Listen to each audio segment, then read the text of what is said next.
So guys, ayan po at ngayon po sa video ko po na to. Lilinisin ko tong split type aircon natin kasi tumutulo na siya. Ayan lilinisin ko siya kasi yung angkos ng water leak na yan, bumara yung mga alikabok dyan sa may filter niya, yung pababa. So ayan, nabasa na nga Basa na yung lapag. Basa na yung mga pom. So, ayan. Gagawin ko, tatanggalin ko to. Ayan. Yung ano na yan. Para malinisan ko siya rito. Then, off muna natin yung switch. Ayan, ito ako lang gumawa na ito. Ang nagkabit lang nito, yung taga Everest. Ayan. Ayan guys. Bali, tinanggal ko na tong ano niya. Ano tawag dyan? Filter screen. Yan. Pero itong kung mapapansin nyo, malinis pa naman tong pinaka ano niya. Malinis pa naman siya dito. Ang problema dito, yung tubig bumabara dito. So ang gagawin ko, babaklasin ko to para makita ko yung bara dito. Yan. Tapos lilinisin ko na rin kasi may alikabok naman na. Ganyan lang. Malinis pa naman siya. Dito nga lang medyo maano na siya dito sa part na to. So pag nabaklas ko to, ayan, linisin ko na rin siya. Dito sa part na to yun, tumutulo meron dito, nandyan yung drain papunta sa labas. Okay, so ayan guys, natanggal ko na. Medyo mahirap nga lang siya talagang tanggalin. Malaki. 2 horsepower kasi ito Maliit lang kwarto namin pero malaki yung aircon. Oversized talaga siya. Pinadya ko yan kasi plan namin na lumipat ng mas malaking kwarto kaya yan agad ang pinili namin ni Mrs. Yan. Sige, linisan ko na. Ano, yung ano niyan, yung dumi niya nandito sa part na to. Yan. Kaya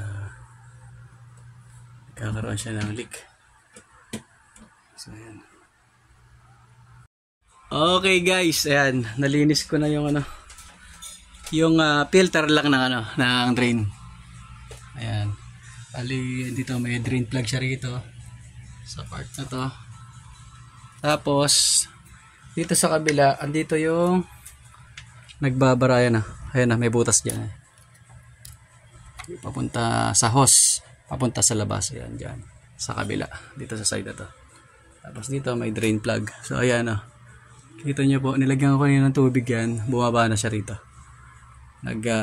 Kumbaga hindi na siya mag-overflow. So ito malinis pa naman. Then dito medyo madumi na kasi actually madumi na talaga. Kailangan ng linisin dito sa part na to. Ito lang muna yung ginawa ko kasi para magamit namin ngayon. Bibilan ko siya ng panlinis talaga na yung kasi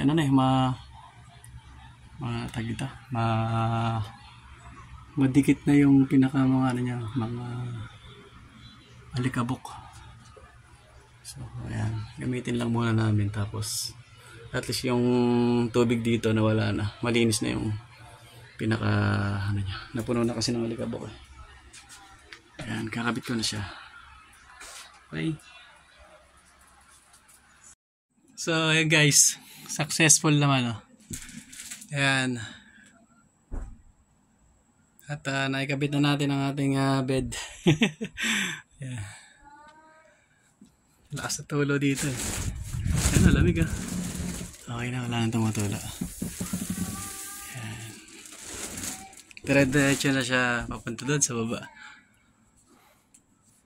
Ay, pero yan, kailangan pa rin talaga ang linisin yan. Wala kasi kung panlinis tsaka at hindi pa yung pang spray tapos para malusag yung niya tapos ano ko na lang, sprayan ko siya ng low pressure lang, pero high pressure ang gagamitin ko.